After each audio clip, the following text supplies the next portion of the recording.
everybody to another DASA Spotlight series where we are introducing topics today which are very much, highlighting challenges and trends in digital transformation. And today we're going to be talking about how to effectively and efficiently manage talent. And I'm going to introduce the speakers in a minute. Just a little bit of housekeeping before we start. This session is being recorded. We will be answering questions at the end of the session. So please do add your questions in the chat and we will look at those at the end of the discussion for our speakers to answer. My name's Katrina Logie and I am community engagement interviewer and podcast host, and I work with DASA. And I will be moderating this discussion today. Just an overview of the agenda. I will be introducing the speakers and then focusing on the key themes. And as I mentioned before, a Q&A at the end.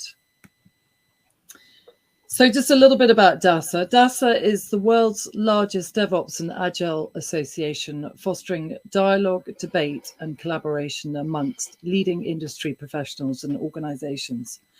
With a network of 300 plus partner organizations, DASA helps define, inform, and advance the DevOps industry through networking, information sharing, awards, lifelong learning, and certification.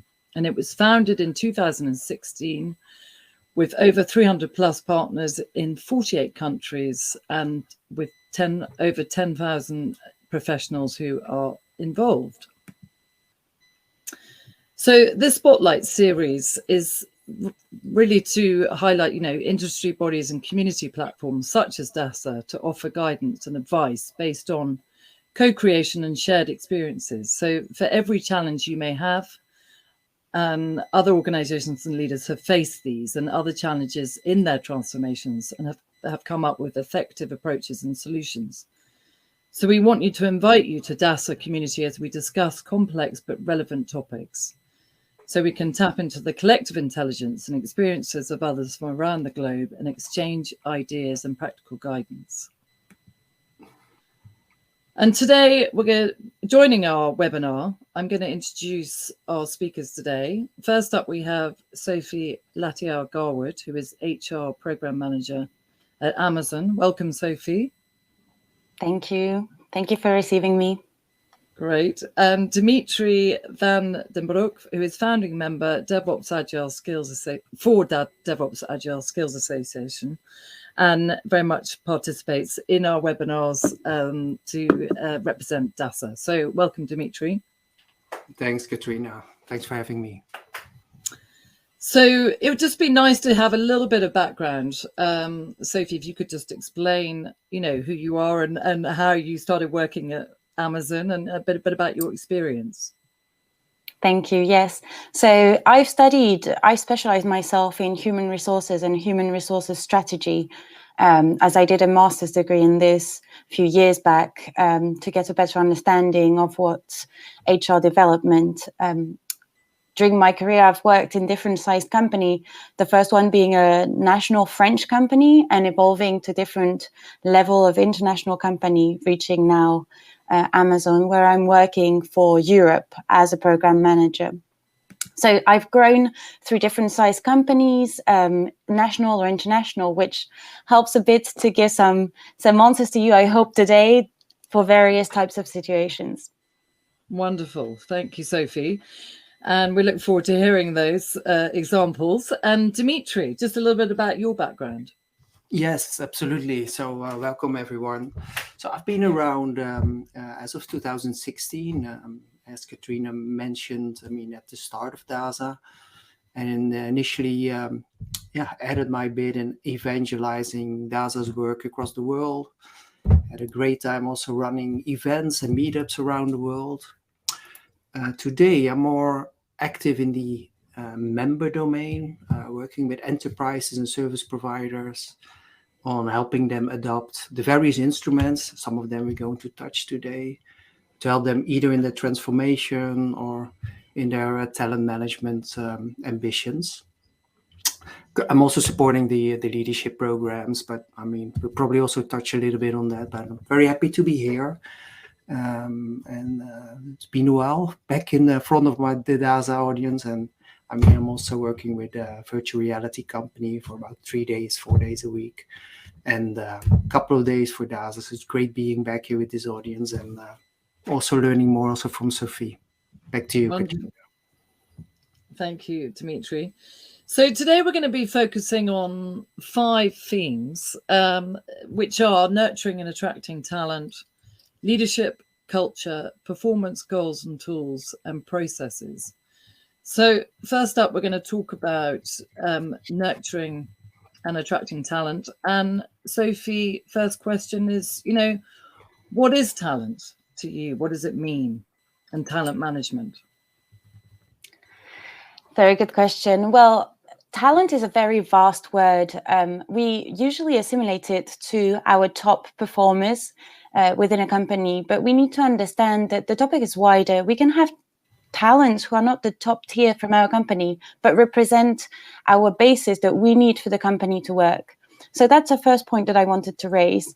Talent can be medium or high, it can be top tier or middle tier, and we need to adapt our strategy based on this. Talent is also, it's really the basis of our future. So nurturing it and making sure that we give time, tools, and budget to manage it in an everyday life, to foster it is really important. And sorry, Dimitri, you were about to say something? No, interesting. I mean, I was just reflecting on that. I mean, if I think about talent or talent management, also in the old days, I think about high potentials or talented individuals and identifying them, bringing them to the next level. I'm just reflecting on your input. I think from a DASA perspective, I think we have more a team-based approach or an organizational approach. And I think our ambition is more to develop the organization as a whole. So every individual counts, and specifically if you talk about IT and Agile and DevOps or IT domains. So, but it's an interesting thing how you differentiate between those high potential talented individuals versus the rest of the organization. Yes, the approach can be different as the profiles will vary. But you are right. For me, there's a team approach where we will manage the talent of a team against what their role is for the company. And then the talent of some individual that can be high potential for us and a key for the organization's future, or people who are performers that we need in a team for a team to be stable, which will be a different approach. But in any case, I agree with you. Talent now has different hats. It's not the vision that we used to have, where we focused on top performers more than anything else. Okay. So when we talk about, talent and, sort of maintaining talent, how do we... I don't know what happened there. Are we online? Yes. Something changed also in my screen, Katrina, but I see still Sophie there, and but something changed. Maybe we lost someone. There we go. I don't know. Go ahead. Okay. So, how do we, maintain talent? How do we nurture talent? Talent is important. As we talk about, teams and individuals, how do we actually nurture talent, Sophie? Mm-hmm. Well, from my perspective, this has recently changed. I mean, for me, there was definitely a pre and post pandemia. Let's face it, the work frame has changed a lot. People start working from home. The limits between home and work, personal life and work life has been blurred a little bit. And so nurturing talent for me is, first of all, ensuring the well-being of these people, ensuring life-work balance, ensuring healthy relationships to work, which is now the basis. And the new generations of talents also we need to keep in mind are probably generations that are used to do job hopping, so moving from one job to another, and to nurture them, to have them stay with us, to retain them. First of all, we need to understand what's their requirement. The market is more adaptable now. They don't depend on us anymore. We depend on them. And so what can we do to make sure that they want to stay with us, to be healthy, to be happy at work? Mm-hmm. Okay, so this is all part of managing talent. And Dimitri, can you explain why is this talent management important to you? Yeah, I think that's a very interesting and important question also to explain, let's say, the playing field that we are in. Because if you look at job markets, job openings, if you look at the European unemployment rate, I think it's at a low 6%. That has never been so many people into jobs. Here in Holland, over every 10 people looking for a job, there are 13 job openings. US economy, I think in the main numbers, I just looked at it, economy added 400,000 new jobs. So if you look at being in that domain and seeing those numbers, despite the Teslas and some of the organizations also, laying off a couple of thousands of people, but in general, there's a huge fight for talent, for experts, etc. Also in light of the Great Resignation, and I think that's an important playing field that we are in. So that drives strategy, like probably better to invest in the folks you have on board, make them stronger, make them grow, and grow them into roles that you need for the future and for a competitive organization. So. Final remark. I just wrote this down for myself. Schiphol Airport. It's our Amsterdam airport. That's a war zone. It's a war zone because people are fighting there to hop on their planes. So even for, I don't want to sound too negative. For normal jobs, luggage handling, security handling. They can't find it. They can't train it. And a whole industry is basically at risk because of that inadequacy of training the right people. So let alone in the IT domain, where jobs are much more complex, less people are out there with the right competences. So, nurturing talent in itself is, and developing that and attracting, but it's the most important thing to go after. Mm-hmm. Okay.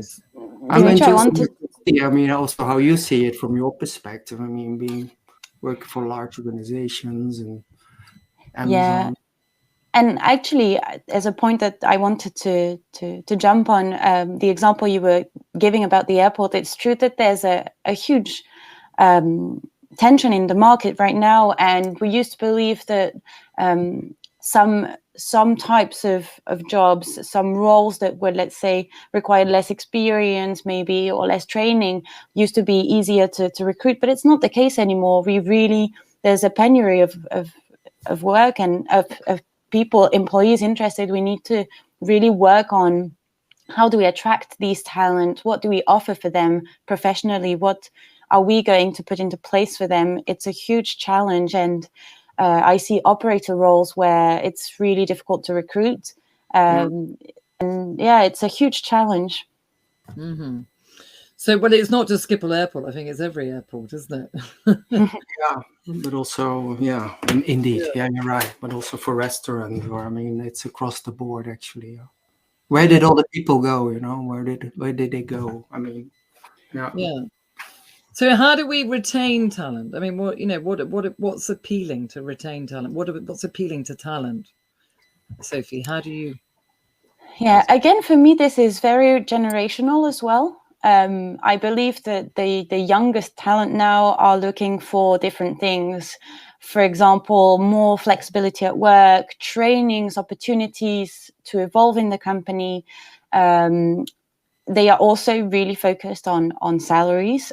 We have more and more visibility on the market on, what a job is worth. And so I think younger generations are interested in, well, first of all, am I going to be well paid? Because I can find online whether I am or not.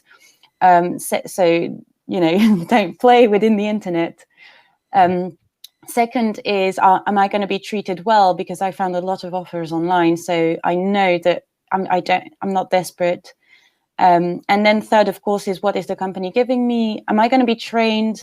Are people going to consider my career path, follow me through, or do they just want me to do one job for the rest of my life, which is not going to be okay? I would say these are the trends that I mostly see with the youngest generations. But this reflects as well throughout other generations. And I think training, career opportunity, long-term goals, evolution, giving people a future within the future of our companies is a big basis for retaining talent. Mm-hmm.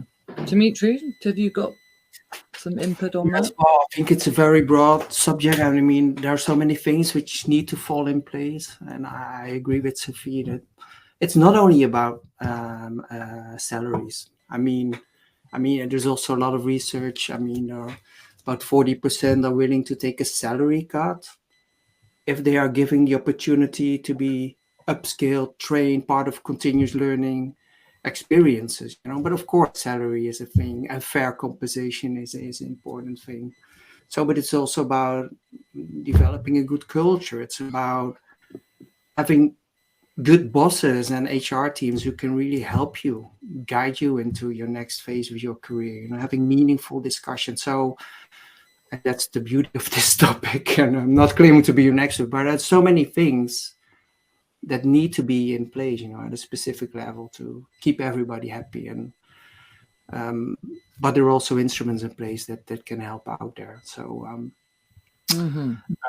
yeah, and maybe retaining talent. I mean, in my research, which I did this morning, looked at some of the statements. One from Gartner about CEOs. They said 91% of those CEOs identified as a employee turnover, having them leave the organization is the main concern. And we all know what it takes to find new people, train them up to skill. I mean, the costs are immense. So a lot of effort should be in, of course, retaining everyone, or as much as possible. Yeah. And if I can add, maybe a key to finding the right solution between all the possibilities that we have mentioned with Dimitri is listening to these talents.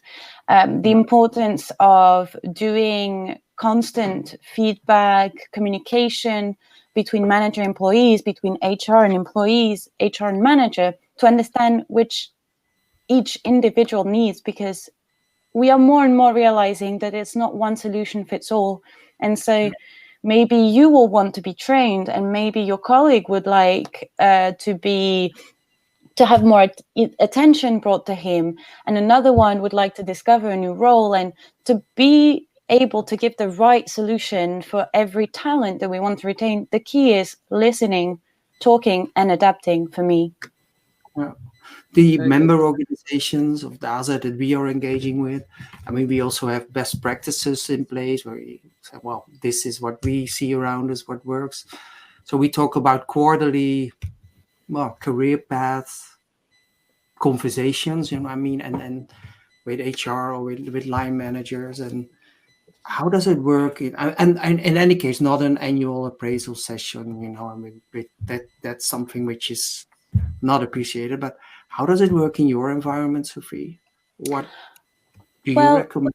Yeah, I think this depends really on the size and the resources from the company. What I've seen in the past are small companies that were able to do more than a quarterly catch up and career path update, because they were a really small company and everyone knew each other. So having this conversation was really easy. But having the conversation was really just having the conversation, and the actions limited because of the size of the company.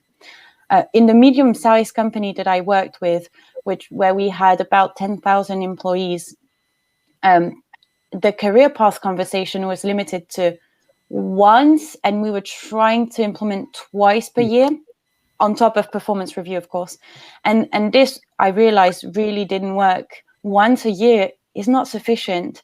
We had the career path opportunities, we had open roles, but we were just not having enough conversations to bring our talent to the right role, to the right opportunity, to the right career path. And we lost talents for this, many talents actually, because people get lost and they don't have the visibility of what's there for them.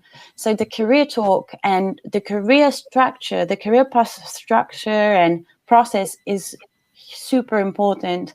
And yeah, as you were mentioning, Dimitri, I think 3 times a year at least. If you can do once per quarter, it's ideal. Sometimes at the closing of the year in December can be more complicated, but I would recommend at least 3. Okay.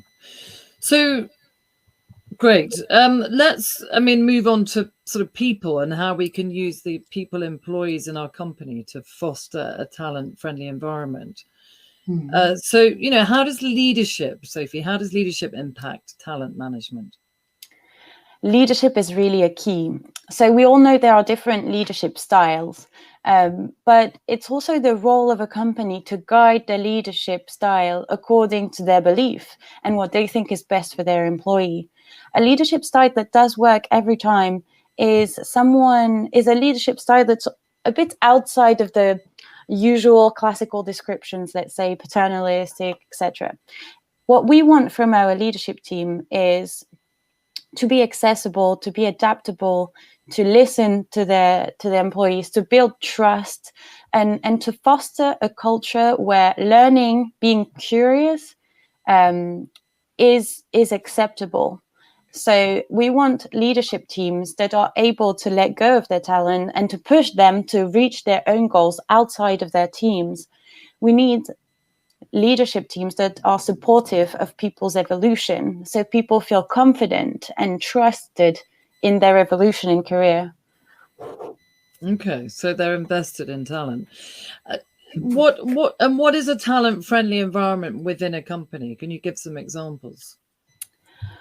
Well, again, talent-friendly is vast because it will depend on the necessity of each individual. But generally, we could say a talent-friendly company is a company that will accompany employees throughout their career by training them, by helping them to reach their own ambitions, to providing them the tools to keep developing themselves constantly, whether it's trainings or mentoring programs or enabling them to have a team to grow as an individual.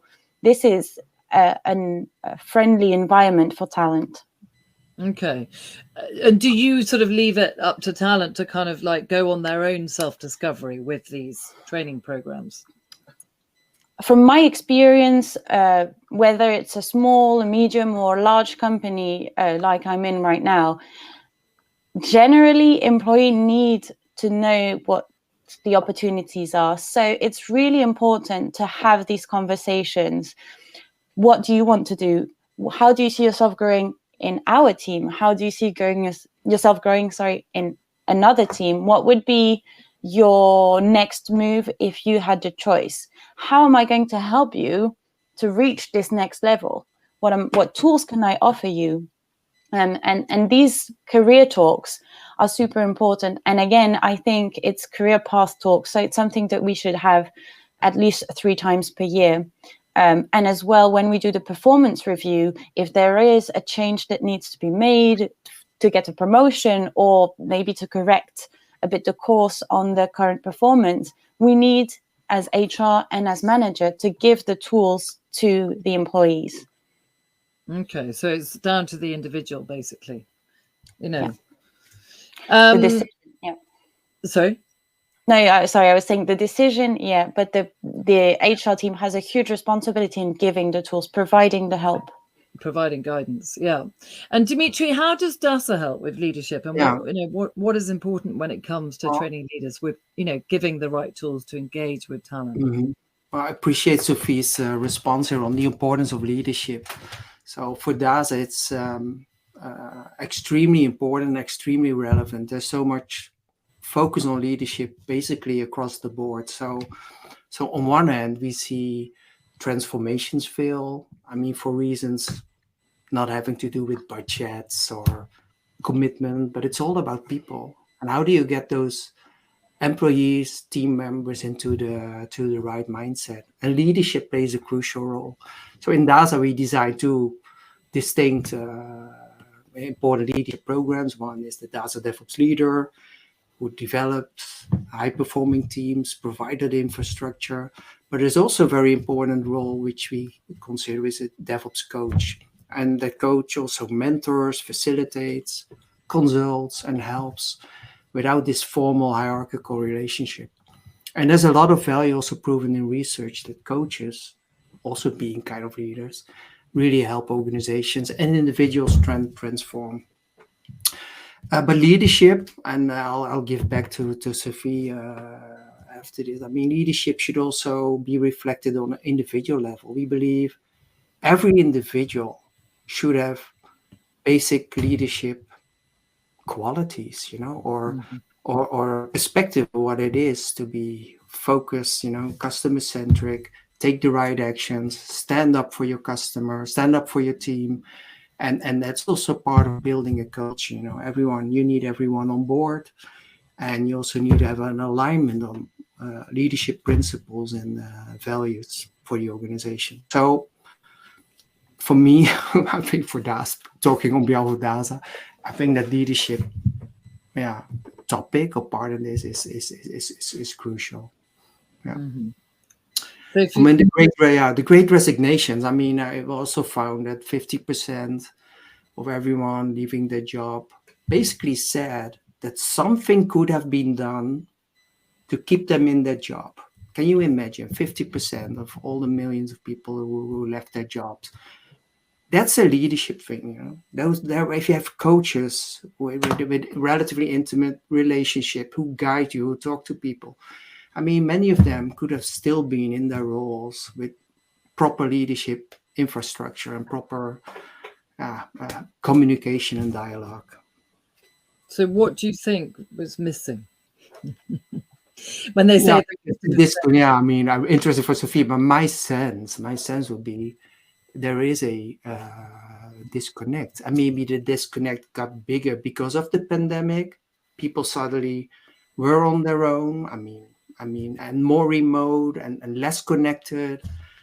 But there are also very good examples of coaches and leaders who stayed connected with their teams, and were able to create that sense of unity and collaboration. So, but my thing is, it's a kind of disconnect and not knowing what happens in your employee's mind. Sophie? Yeah, absolutely agree. And I think what happened as well is putting forward a gap that already existed, which is a lack of leadership training for managers, for people with a team. I mean, leadership is something that we can acquire. It's something that we can be trained for. And a lot of time, people becoming managers did not always get this proper training on how to manage effectively your team, how to connect with your team, how to keep them engaged. And I think what happened is that when we were all together, it felt like a team because we were already all together. And then the pandemic just broke this link that was physical and put forward this lack of leadership capacities. And then, of course, the person on the other side left with little management guidance, no vision, clear vision for the future, in uncertainty, just couldn't, handle it. But yeah, I completely align with you, Dimitri. I think leadership had a great impact. Mm-hmm. Mm-hmm. So how can we prevent that in the future? I mean, what could we do to better nurture talent so that, but they feel like they're getting what they need?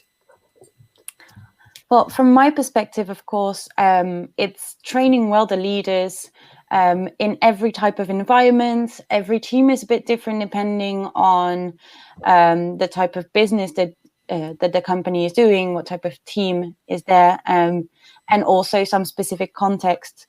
But leadership training is vital for good team management. And then just a general listening to each other, taking the time and not being in a rush. We used to be used to running within the companies, and we continued doing this online, and now we just have to realize that a talent is a person, it's a human being, and every human being is really complex, as we know. So we need to stop.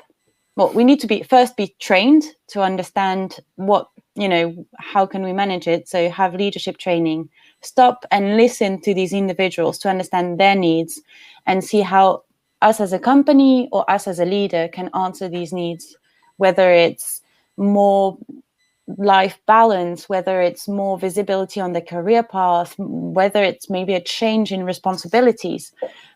All of this starts by first being trained to listen properly and be a proper leader, and second, taking the time to listen to the needs. Mm-hmm. Okay, great. And also provide a structure on necessary competences, skill paths, journeys, and what is required in the existing roles or new roles and other roles as well. So providing a structure to the individual, what is expected in their roles, and how to train up for it. I mean, within DASA and our membership program, so we have very advanced assessments across different skill category, and we provided the instrument to the individual and of course to HR and the management to do an individual assessment on how he or she performs on a specific job role. And that is a great instrument as well to talk sense with each other, to understand, I'm currently here, this is what the expected levels, and this is how I can train myself up. And that's very, very empowering for the individual as well, to be able to be in control as well, so they can also drive their own development and personal growth. Mm-hmm. And give them feedback. Yeah, absolutely. Yeah. Mm-hmm. So let's move on to the next sector, which is talking about company culture and employee experience. So we've been talking a little bit about this. How does Sophie, how does a company culture impact talent management? Well, either great in a best way or in a worst way. Let's say a company culture will vary with the leadership of the company, the industry, most of the time, the principles, the core principles of the company. And this culture will lead our leaders to a certain way of working. And as we were mentioning with Dimitri earlier about leadership training, the leadership training will always be aligned with the culture of the company. So if the culture of the company is not talent oriented or people oriented, if it's not driving opportunities for the employees to evolve positively in the company, the impact could be terrible. So different companies have different cultures. Sometimes it's customer centric, sometimes it's employee experience centric. But let's say that usually it's more customer centric. And we tend to forget then that this customer experience will depend on the employee experience. We can't succeed if every employee inside the company is unhappy, is not succeeding, is not performing, is not managed well.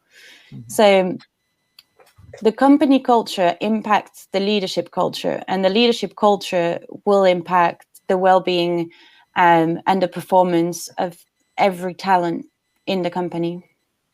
Mm-hmm. So it's basically aligning the values and the principles and the goals with the leadership and the team, basically. Absolutely. Okay, and how do you identify what will impact the employee experience?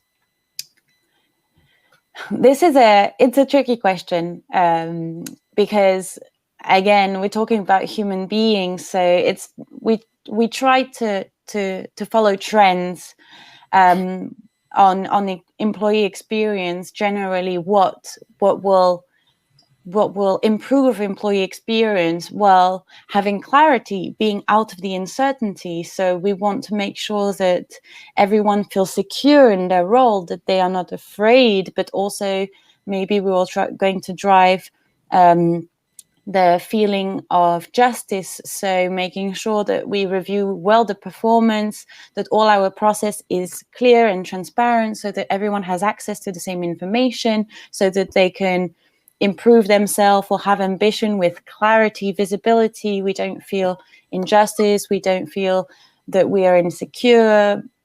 These are the main topics regarding employee experience. So what you're going to try is create a company culture, that will drive the leadership culture to help giving clarity to the employees, security, and the feeling of justice. And for this, we will put in place various processes. Okay, so trust and transparency. Mhm. Yeah. And Dimitri, what are the most pressing parts in the talent life cycle, and how does that? Let me first reflect on this culture and also experience, as you mentioned. I mean, so on the cultural part, because that's something which is a very important thing for DASA. I mean, as from the start of 2016. So if you look at the way we look at competences, skills, I mean, a very important chunk is about a DevOps culture, about values. And we have our principles, which are defined in a way that for every skill, competence, and job role, we identify indicators, how you can measure someone's behavior in a specific way. So we make it as tangible as possible to measure if someone is behaving or showing behavior the way you would like to see it, and also in different levels and categories. So I think because we believe behavior drives, culture, and then it also goes kind of bottom up as it goes top down from leadership down. So we also have a concept of engagement. So instead of experience, we also believe in the concept of, are people really committed to the cause of the organization? And you can translate it, do I know what is expected in my role? Or do I have the right tools to do my job? Does my opinion count? I mean, those kinds of principles. And if you talk about nurturing talent or experience, having, let's say, employee satisfaction is extremely important. 55% of the employees, they state, that understanding their job or having a confidence in their skills, is very important to their mental health and their stress level. So it's directly impact on having confidence in their own skills. So from that perspective, training experience is directly related also to kind of employee satisfaction and how well they feel in their role, and well-being, by the way. Okay. So how does DASA support this in the talent life cycle? Yeah. So briefly, so if you look at the whole talent life cycle, from employer branding to recruitment, to putting job profiles out, to onboarding, to self-assessments, to training, but even to more exotic topics like outskilling. When organizations, have to lay off people who are redundant, training them in skills who are very important. So across the board, there are a lot of visible, but also a couple of invisible too. The most visible instruments for our members are the competency framework. We have 16 job roles with several skill categories, and we define it in a specific level. So understanding what needs to be trained and done and how you do on those specific dimensions, but also how do you train it? And there we have a talent academy. That's the most visible one from a talent management perspective. So short, bite-sized, powerful learning chunks that which self-directed, which caters to the new way of learning. So people can also take control in getting themselves to the next level. So those are the most visible ones. But there's so many things which are not that visible on the cultural side, on the community side. We connect people with experts like Sophie. This is also an important session today for our HR community or leader community to learn from Sophie and her experiences. So it's also community building and providing guidance. We provide guidance how a competency framework is being used in recruitment, is being used in onboarding, and those are, let's say, freely available to our members. So it's a pretty broad coverage across the spectrum. Some of the things are very visible and some less visible. For those who are interested, tomorrow there's a webinar also on the Talent Academy. We're going to launch that and really start talking about it. Those who are interested in understanding those concepts, sign up for tomorrow and get those details, how it can help organizations take talent to the next level. Mm-hmm. This is for DASA, by the way. It's a DASA, absolutely. Yeah. So yeah. So we are talking about DASA, are we? Yeah. But just to be clear, when you design or update a talent management program, what are the most important needs of the employees and requirements to take into account? I mean, I can ask Sophie that question as well. Yeah, of course. Yeah. So, I think in terms of design of a process, of a talent management process, as Dimitri was explaining, and I think it's just brilliant what you offer is the structure. Us as guiding them through the process, we need proper tools. We need to give clarity, and for this, we need to be able to describe every job level, every expectation, what competency or technical skill will be required, and how do you develop this skill or this competency, and where will you find this information, and how long will it take you, etc., etc., etc. And it's a huge panel, but without these tools, without this basis, we don't give clarity, we don't give fair opportunities for a fair talent management cycle. And of course, one thing is being in a huge international company with a big budget for HR and time where project managers go and develop this entire structure. And another thing is working in a small company, maybe a national company or a startup. And maybe in a startup, you don't reflect so much. There's less level of difficulty, let's say, but not everyone has the resources to internally create this huge framework supporting or designing the talent framework. And for that, the services that offer DASA, for example, where they give the tools, the huge structure, this is really key for successful talent processes design, the structure and the tools that we give.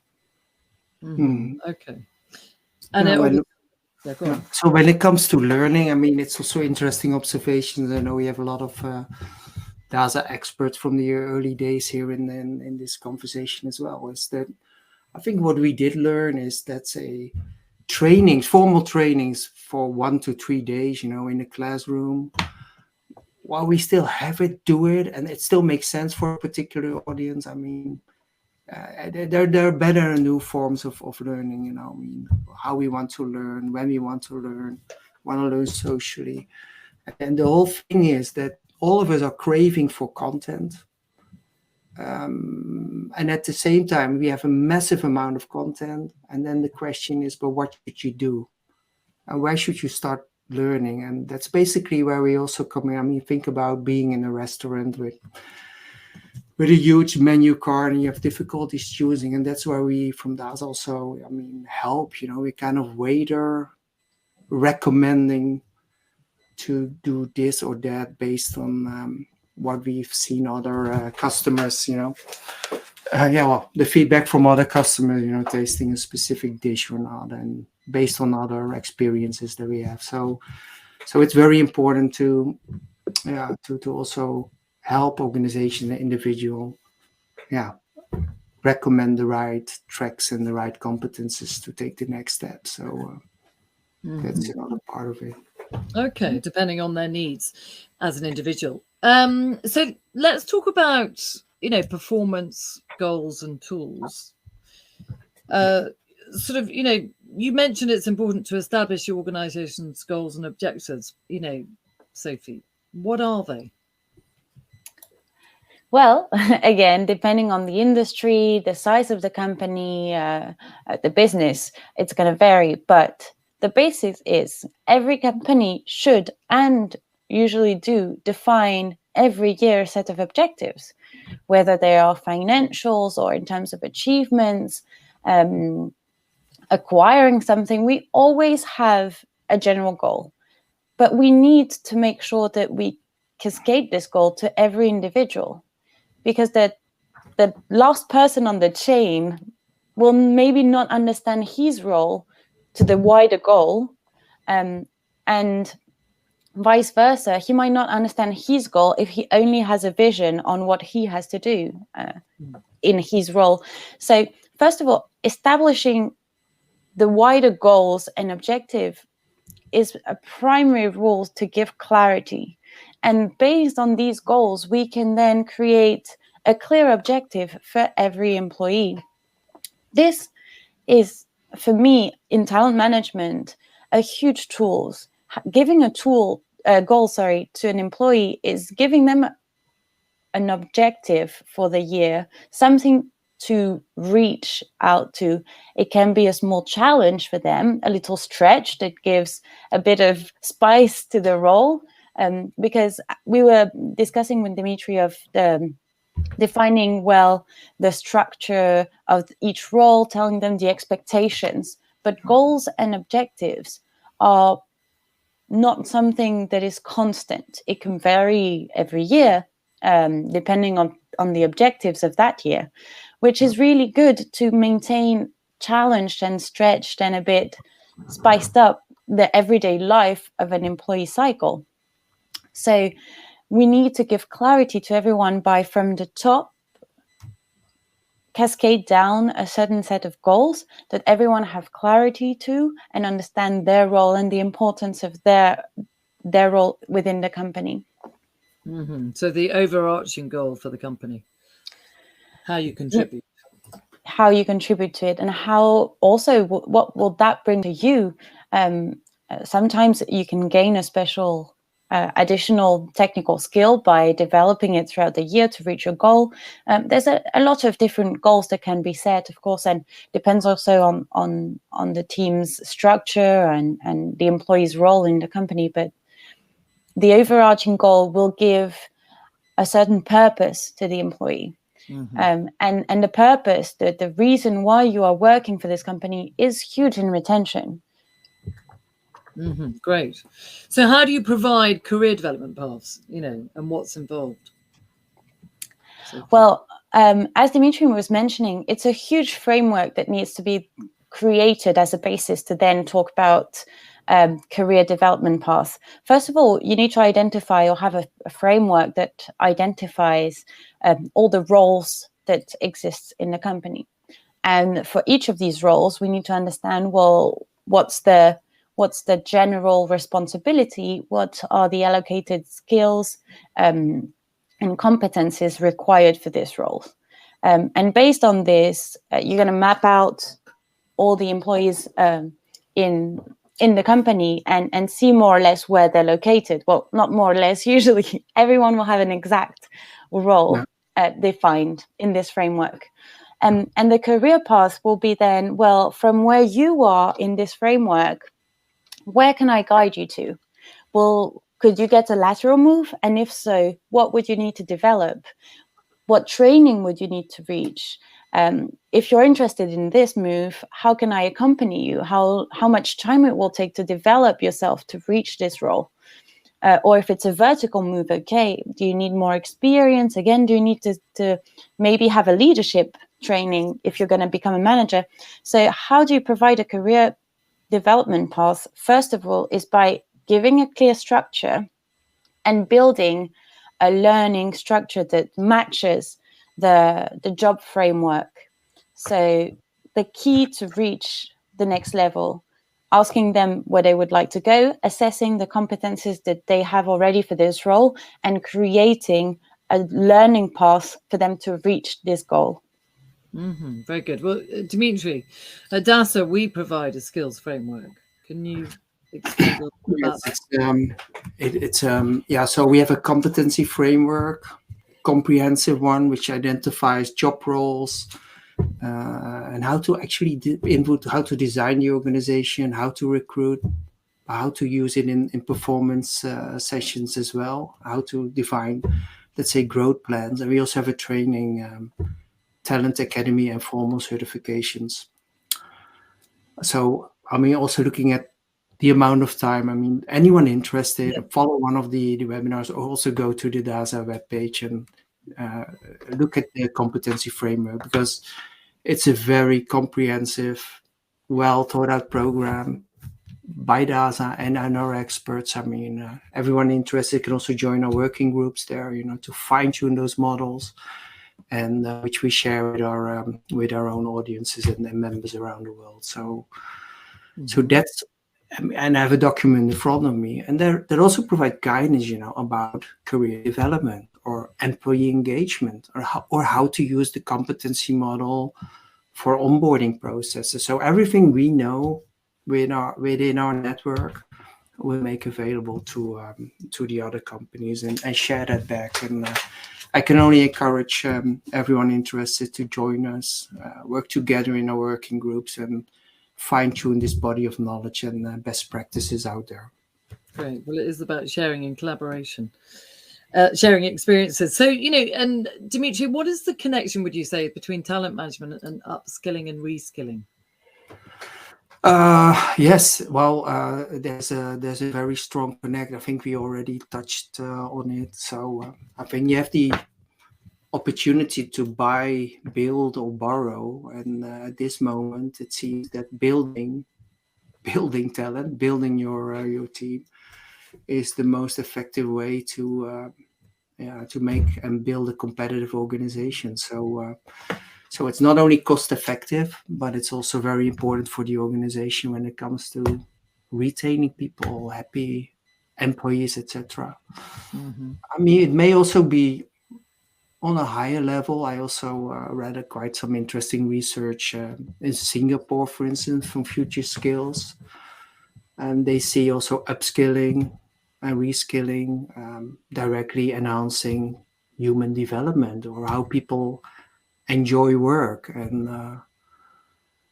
so it's not only hard performance numbers, but it's also, there's more in the picture there.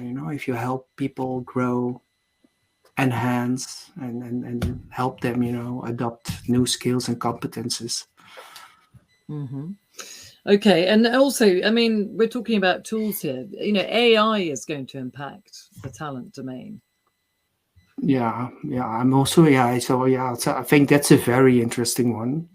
I think it will, and I'm also interested in Sophie's background. But I mean, AI is a key driver for change, because I mean, a lot of the job roles will change dramatically, and the systems will do much more than the humans do in specific jobs. Some job families are completely gone, New jobs will suddenly appear because of the knowledge you need to have of AI. So, but it can also help us fill those gaps and identify gaps in the organization, and may even preemptively, recommend what should be trained and learned, etc. So I think it's a very important aspect of talent management, or maybe even going to be more interesting. More interesting in Sophie's perspective as well on the ground. Yeah, I think you're right. Absolutely, the evolution of AI is going to be huge, and the impact is yet to be seen. But I think there's already a start in impact, meaning we are seeing organization evolving. As you mentioned, job families have disappeared; other are completely created.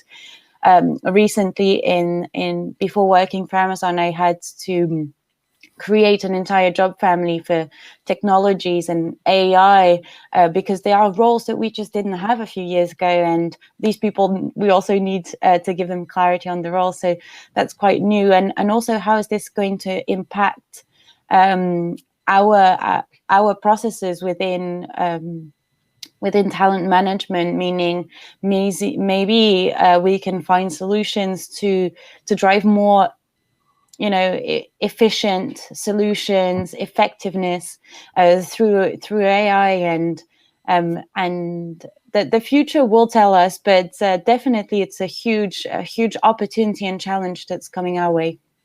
Okay, great.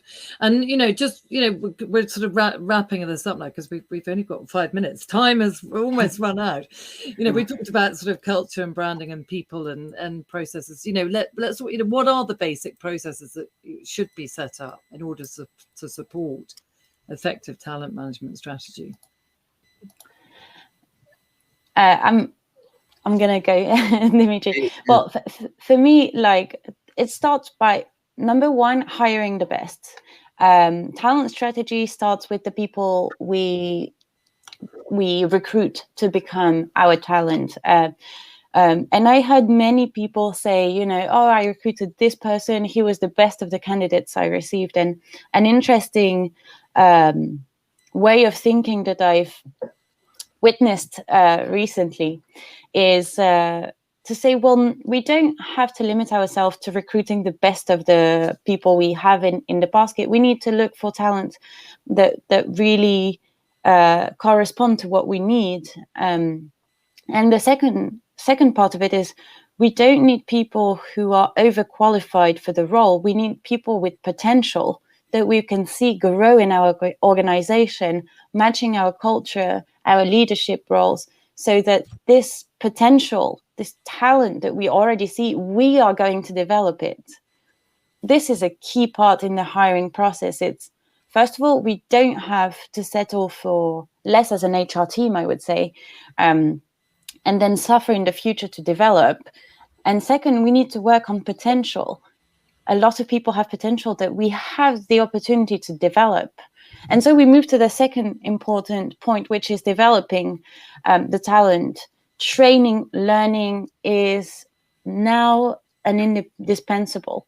And there are so many tools online. Of course, you can ask for specialized training, but there's also a lot of online content that's acceptable through LinkedIn Learning or any other type. And it's a basic. We need to give this to our employees, and we need to guide them to be able for them to evolve. So first hiring, then training for talent management, definitely important. And then it will be all the life cycle follow-up. So we want, at the beginning of the year, we want to set goals. We want to do midterms review of the performance and the goals, performance evaluation at the end of the year. We want constant feedback, continuous feedback during the year.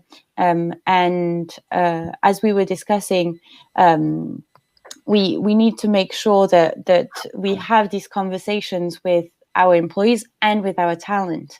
And then something that we didn't yet mention is pipeline review, meaning what is our talent pipeline? What is our succession roadmap? So we're going to do talent reviews. We're going to make sure that, we give career paths to our employees. And when we do so, well, let's prepare in advance and start suggesting as well to the talents the potential that we are seeing, to put them in some pipelines to guide them through another evolution.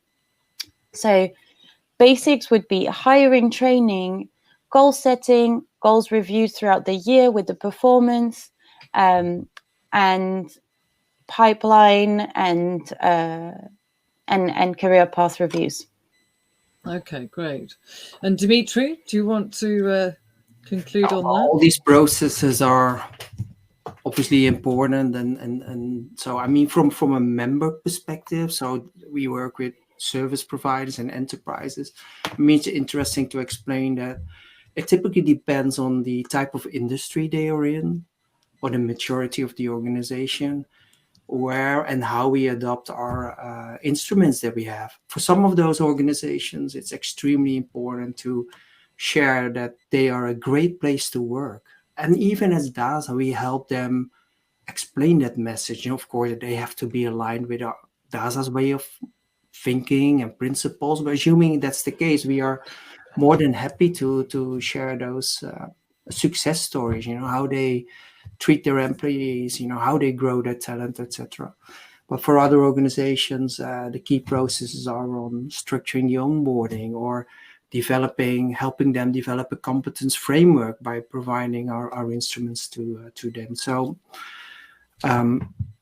So regarding processes, it really also depends on the member organizations we're talking to and what they actually need. From our talent management suite of services and products. Okay. And obviously, in terms of process, we've got a lot of, IT impacting that now, helping with the processes, as we talked about earlier. Yeah. AI. Indeed, yeah. But also new ways of learning and training and bringing people together. So I think the technology, it's across the board, Katrina. Yeah. Yeah, it's assisting. So we're literally we have run out of time. So much to cover in such a sort of broad topic, but very interesting. And Sophie, thank you for joining us today. It's been wonderful having you, and Dimitri also for contributing on behalf of DASA. And we've had quite a few comments from Daniel Kusba, who's been talking all the way through about people looking for the right culture and a sense of belonging, atmosphere, ownership, mentorship, coaching and support from your manager. And he agrees on the key is common understanding and respect. And the worst thing that can happen in regards to leadership is to promote people who do not understand people. And principles equals values. And Sukhbir agree the concept on fixed roles, responsibilities is evolving. Talent management structures need to offer more flexibility that are business drivers and objectives based, while others offering continuous skilling framework and infrastructure. So thank you, Daniel. That was very useful for all your comments. And thank you both for joining today and for everybody else for listening in. So if you would like to find out more information, this will be recorded and you can watch it again at www.devopsagileskills.org. So thank you, everybody. Thanks, Sophie. Thank you. Thank you, Dimitri. Thank you, Katrina. Have a great day. Pleasure. Have a great day, everyone. Thank you. Bye-bye.